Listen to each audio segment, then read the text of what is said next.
Bonjour. Fuir le bonheur de peur qu'il ne se sauve.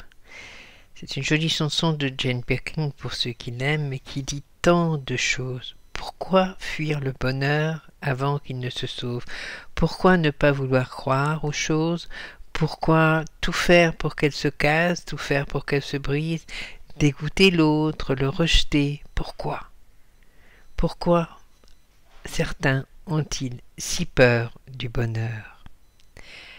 Parce que ce bonheur, c'est un manque ancien, un manque d'enfant, un rêve d'enfant qui ne s'est jamais vraiment réalisé. Alors y croire dans l'inconscient, c'est retrouver la souffrance de cet enfant qui rêve d'avoir vraiment sa place, de se sentir aimé totalement pour lui-même et qui sent bien que c'est pas ça. Cette souffrance qui nous fait si peur, nous avons trop souvent tendance à la fuir en l'empêchant totalement de pouvoir exister.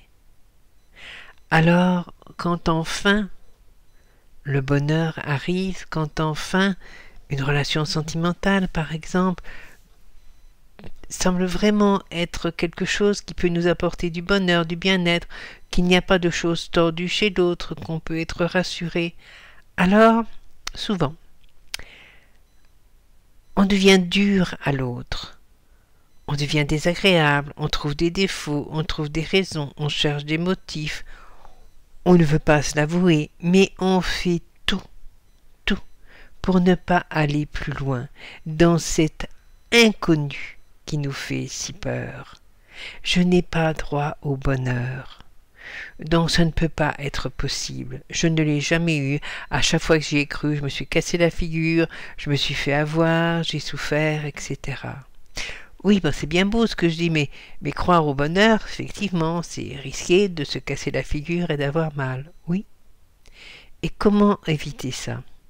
Et comment parvenir à être heureux?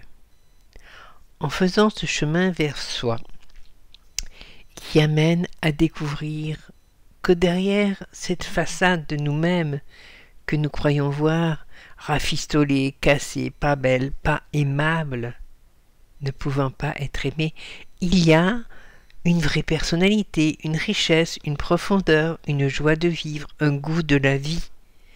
Le goût de la vie, l'envie de vivre, c'est humain, instinctivement humain.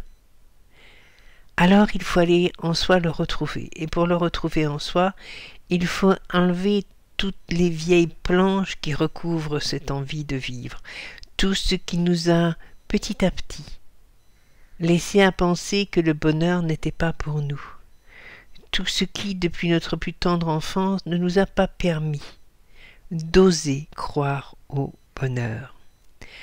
Le travail sur soi, c'est quelque chose qui n'est pas forcément douloureux.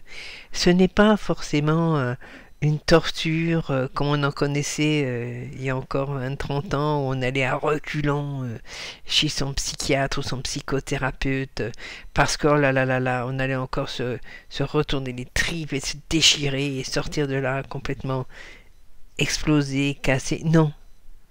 Un vrai travail sur soi, c'est un accompagnement en douceur. C'est quelqu'un qui éclaire le chemin devant vous avec une petite lampe et pas un gros spot dans la figure, une petite lampe pour que vous découvriez doucement ce qui vous a empêché de croire en vous, donc ce qui vous a empêché de voir qu'en vous il y avait envie de vivre et capacité à être heureux, parce que ça aussi nous l'avons tous en nous, mais nous n'y croyons trop souvent pas. Alors, pensez-y. Il y a des relations très toxiques. On les vit parce qu'on reproduit, parce qu'on n'a pas droit au bonheur. Et ces relations très toxiques, elles nous font croire que le miracle est possible. Alors on plonge dans le miracle, le mirage. Mais le bonheur n'est pas un miracle. Le bonheur, c'est une rencontre, c'est une construction. On peut être aussi heureux totalement avec soi-même. On n'est pas dans la solitude à ce moment-là. On peut être heureux sans personne à côté. Tout dépend de notre personnalité. Mais que ce soit avec autre, oui, autrui, ou que ce soit seul. Cette plénitude, ce bonheur de vivre doit exister en nous. Et quand il existe en nous, on se rend compte aussi que toutes nos galères matérielles, financières, celles qui peuvent nous éprouver, quand elles existent, petit à petit s'apaisent et disparaissent. Parce que cette énergie qui revit en nous, cette énergie que nous générons, cette énergie que nous répandons, change l'énergie autour de nous et permet à une énergie plus fraîche, à une énergie plus saine, à une énergie plus porteuse de nous rejoindre. Le flux d'énergie dans lequel nous évoluons change. Nous arrivons à l'embranchement de la rivière et au lieu de continuer dans la rivière polluée, nous prenons la rivière fraîche, naturelle, celle de la vie. C'est pour ça que ce travail sur soi est important. C'est pour ça qu'il faut se l'accorder, se donner le droit, pas se dire à quoi bon, c'est pas la peine, ça sert à rien. Ouais, mais je vais pas encore mettre de l'argent là-dedans. Ouais, mais de toute façon, quelque part, moi, je n'en vaux pas la peine. Pour moi, c'est foutu. Stop! J'en vaux la peine. Je vaux la peine de faire cet effort parce qu'il sera porteur pour toute ma vie, pour mon être intérieur et pour mon confort extérieur aussi. Quand on croit en soi, on n'abat pas forcément des montagnes, on n'est pas obligé, mais on va au-delà de ce qu'on voyait comme notre périmètre fini. On ose enfin penser, croire, essayer, se poser les bonnes questions, changer de voie, se dire pourquoi pas. Ce pourquoi pas, c'est la porte de ce bonheur en soi. On en reparlera de toute façon. Alors, si vous avez une question, bien sûr, quel que soit le sujet qu'il y a sur ce webinaire, s'il aborde ou sur d'autres webinaires, vous n'hésitez pas. Si vous souhaitez me consulter, vous n'hésitez pas non plus. Vous envoyez un mail à l'adresse mail qui s'affiche, qui est celle de l'association Liberted. Ce mail me sera transmis.